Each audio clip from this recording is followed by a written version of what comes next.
About me, a guy who's been through the ringer as an ex-husband and dad, finally getting a bit of a chuckle after a brutal year and a half of being dumped and divorced when my wife ran off with some so-called alpha male. Let me tell you, this story's about a father who thought he was doing right by supporting his wife's career dreams, stepping up as a stay-at-home dad, only for it to blow up into a massive disaster that didn't end well for her. There's some serious wisdom to unpack here, beyond just the drama, so let's dive into the key takeaways. First off, never, ever agree to flip traditional roles, guys. I've seen this in countless stories where a couple buys into the idea that a man can just slide into the caretaker role, raising kids like Mr. Mom, while the wife becomes the breadwinner, and it always goes south.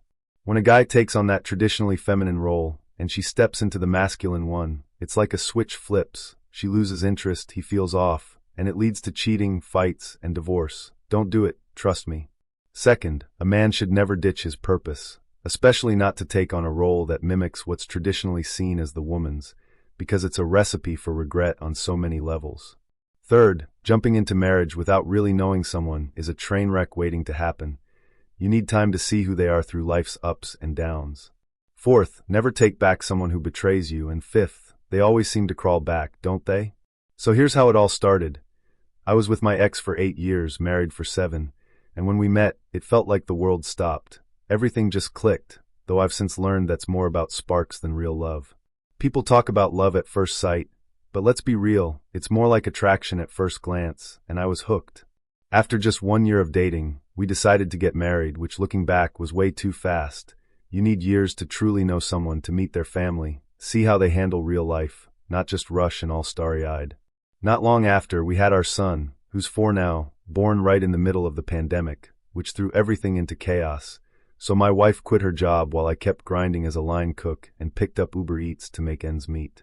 I was hustling, doing what it took to keep us afloat, and I was proud of that.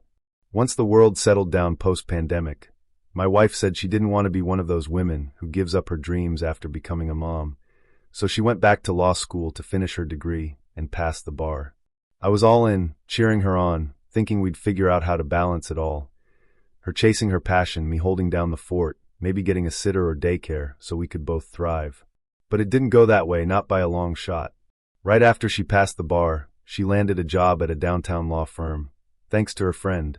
Let's call her Dummy, a 33-year-old woman who stirred up trouble from the start. And that's where things started to unravel. Pay attention, because who your partner hangs out with matters, and this friend was bad news. My wife started pulling in serious money, way more than me, and she suggested I quit my job to stay home with our son full-time since her career was taking off and she'd be too busy. That was a red flag. First, I wasn't about to let anyone dictate my life, and second, her out-earning me was already shifting things in a way that didn't sit right. A lot of folks might disagree, but in my experience, it's usually better if the guy's bringing in more. There are exceptions, sure, but it often throws things off balance. I told her no at first because cooking was my heart and soul. I'd worked hard to become a full-fledged chef, and that meant something to me. But my biggest regret? She eventually talked me into it, and I gave up my career to be a stay-at-home dad. Never do that, guys, I learned the hard way. I loved being a chef, it was my passion, my identity, and I tossed it aside to keep her happy, setting the stage for the mess that was coming. Guys, you just can't go down that road. There are options like daycare or hiring a sitter that could have let us both chase our dreams and stay happy. But let me show you how this all fell apart. Bit by bit, our marriage started crumbling, and my wife began pulling away from me, growing more distant with every passing day. I bet you can guess why. I'd taken on the traditional stay-at-home role, while she stepped into the breadwinner position, and seeing me give up my passion for cooking wasn't exactly a turn-on for her. Her new role seemed to bring out a more assertive side, and let's just say our connection in the bedroom? Pretty much non-existent. She was working crazy hours, barely spending time with me or our son, and instead, she'd go out drinking with her work buddies to network, sometimes even jetting off for out-of-town weekends. When she was home, she was always snappy, like her whole personality had flipped upside down from the warm, caring woman I once knew. That's what happens when you swap roles like that. It's like the whole dynamic shifts, and a lot of women don't even realize why they start feeling differently. The sweet, loving girl I fell for years ago was gone, and our closeness as a couple had all but vanished, which, looking back, makes me think she might have been finding that spark somewhere else. After some therapy, I've come to see I wasn't blameless in this mess. I should have spoken up more, shared how I was feeling instead of bottling it up. I'll give myself a bit of credit for owning my part. But let's be real, the real issue wasn't just me clamming up. It was me ditching my passion as a chef to be a stay-at-home dad, which just isn't attractive to most women when a guy does that to please her. Through all this heartache, my little boy was the one bright spot. Watching him grow and being there for his first steps, first words, made me feel like maybe things would turn out okay. Thank goodness for my son, my pride and joy, though I'll admit, there's always that nagging worry in the back of my mind about whether he's really mine, given how things went down. One day, my wife came to me and dropped the bomb. She wanted a divorce, which wasn't exactly a shock since I could feel us drifting toward that cliff for a while. Still, I wasn't ready to throw in the towel, hoping we could salvage things. Maybe try couples counseling, or even a short-term separation to sort ourselves out. She shot down both ideas and hit me with the gut punch. She'd already found someone new, which wasn't exactly the guy I'd pictured, but it still crushed me. Her growing distant and changing I could wrap my head around, but I never imagined she'd be the type to step out with another man, and that betrayal cut deep. She confessed it was a partner at her law firm, and I couldn't help but think my life had turned into some over-the-top drama, like something out of a cheesy rom-com. She said this guy had taken her out a few times, wining and dining her, showing her the glamorous life she deserved, which is just absurd. She's a married woman with a kid, and this creep was feeding her lines to get what he wanted. It's almost textbook, the way a high-ranking lawyer at the firm pursued a younger colleague, and though his behavior was completely out of line, I've seen this kind of situation play out far too often in professional settings. We got into it, and she had the nerve to say this guy was twice the man I was, which was like twisting a knife in my chest. She even called me weak for being a stay-at-home dad while she was out earning the big bucks. I reminded her that quitting my job was her idea, and I'd busted my tail working 2 jobs, cooking and driving for Uber Eats, during the pandemic to keep us afloat, but she brushed those off as not real jobs, which stung like hell. I did exactly what she pushed me to do, gave up my career to support her, and it ended up pushing her away, making her see me as less of a man. This is why I say therapies talk about not communicating enough misses the mark. It wasn't just that. It was me abandoning my passion, which no confident, driven guy would ever do to play house full-time. I know now that taking on the traditional homemaker role, cooking, cleaning, raising our kid, while she played the provider, just doesn't work for most couples, even if some rare folks out there make it work.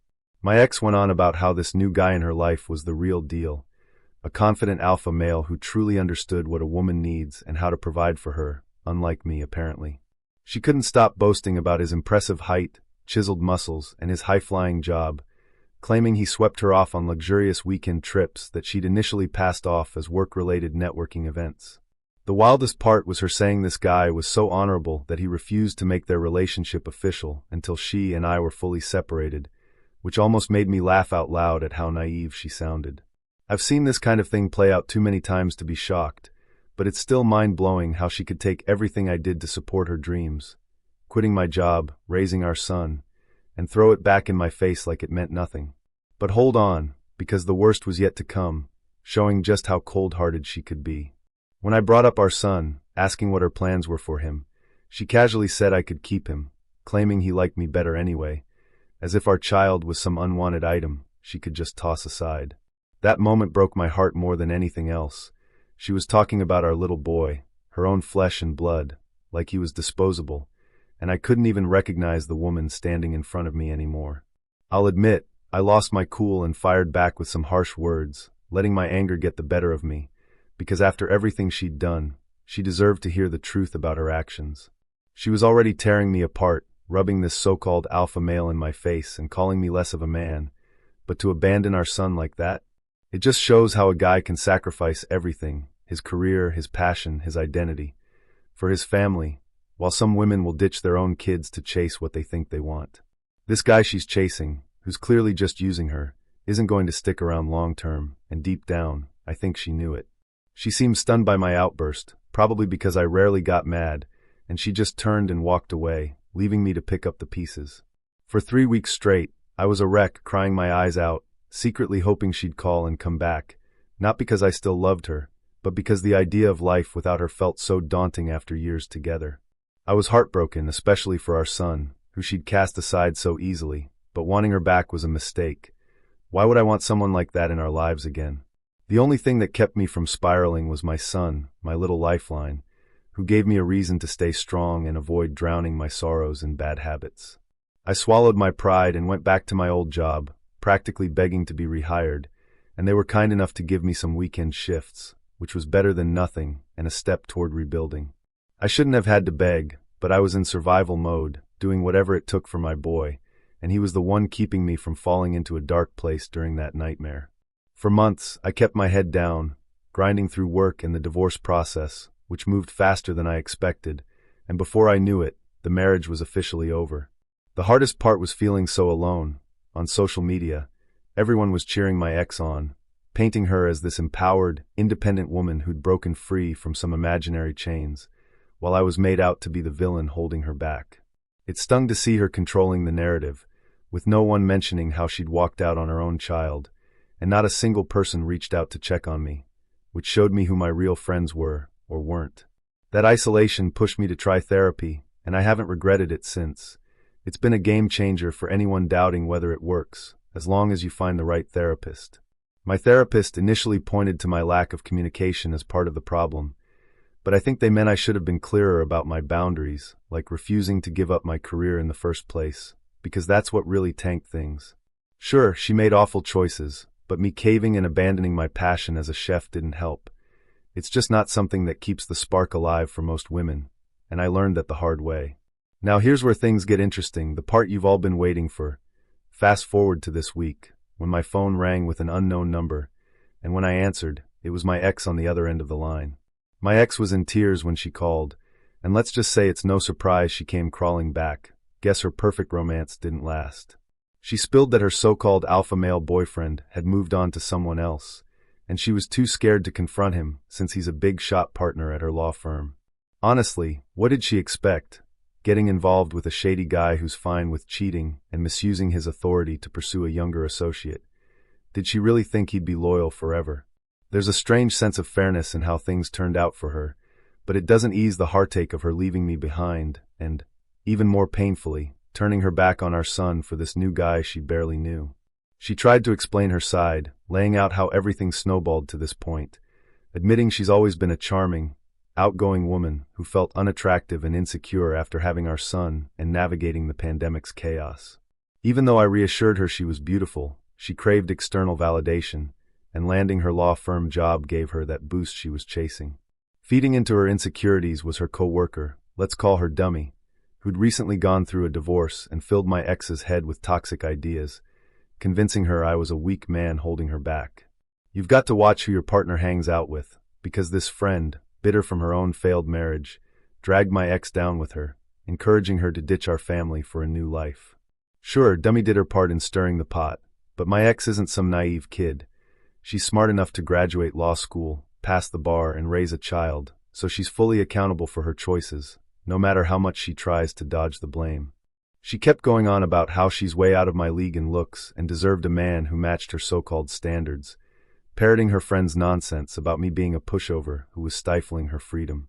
She shared some other personal jabs that I'll keep private, but that conversation opened my eyes to how far she'd fallen, and it left me more disappointed than angry.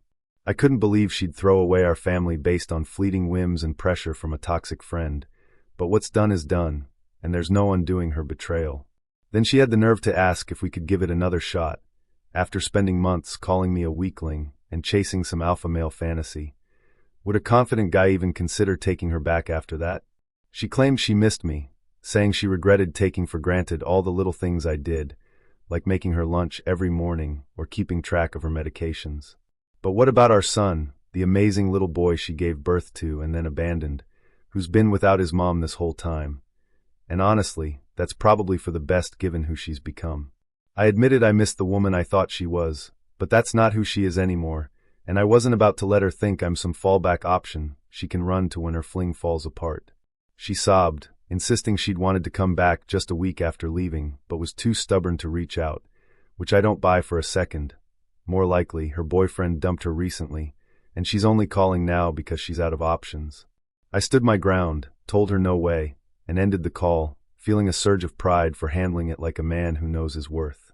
Since then, my phone's been blowing up with messages from friends and family calling me cold-hearted, saying my ex was vulnerable and taken advantage of, and that I'm abandoning her by not helping her pick up the pieces. It's infuriating, especially since these are the same people who cheered her on as a strong, independent woman, online while painting me as the bad guy who held her back, completely ignoring how she walked out on our son. It hurts to hear, but it shows me who's really in my corner, and I'm ready to cut ties with anyone who's not on my side. They're not worth my time. My ex's dad, who I've always respected, reached out, asking me to bring my son to a family meeting this weekend to talk things out and see if we can resolve things, which feels like a bad idea to me. I agreed to go, but I'm not budging. My answer's still no, and I'm only showing up to make that clear and move on. All these messages have me second-guessing myself, wondering if I'm being too harsh, so I'm trying to figure out if I'm in the wrong before I walk into this meeting. Deep down, I know I'm not the bad guy here. The only mistake I made was giving up my passion as a chef to make her happy, thinking it would strengthen our family, when it just pushed her away. Plenty of guys fall into that trap, abandoning their hobbies or dreams to please their partner, only to find it backfires. But that's a lesson learned, not a reason to beat myself up. I went through absolute hell, treated like garbage by the woman I loved, and worst of all, she discarded our son like he meant nothing, and there's no way I'd expose him to that kind of instability again. Taking her back would just invite the same chaos down the road, and my boy's already been through enough. He doesn't need a mom who'd hurt him like that again. Those so-called friends and family giving me grief? They either don't get how people work, or they're just blindly on her side, and either way, they're not my people, so I'm done with them. As for my ex's dad, I've always admired him, but I'm not here to waste time rehashing a failed marriage.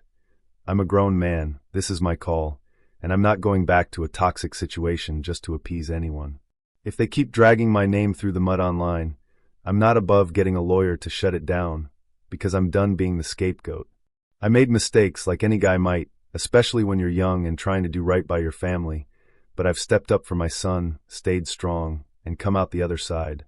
Taking her back would just drag us back into the same mess, and I'm not doing that to myself or my boy. The biggest lesson from all this? A man can't give up his purpose, his ambitions, his fire, just to keep his wife happy. It's a losing game.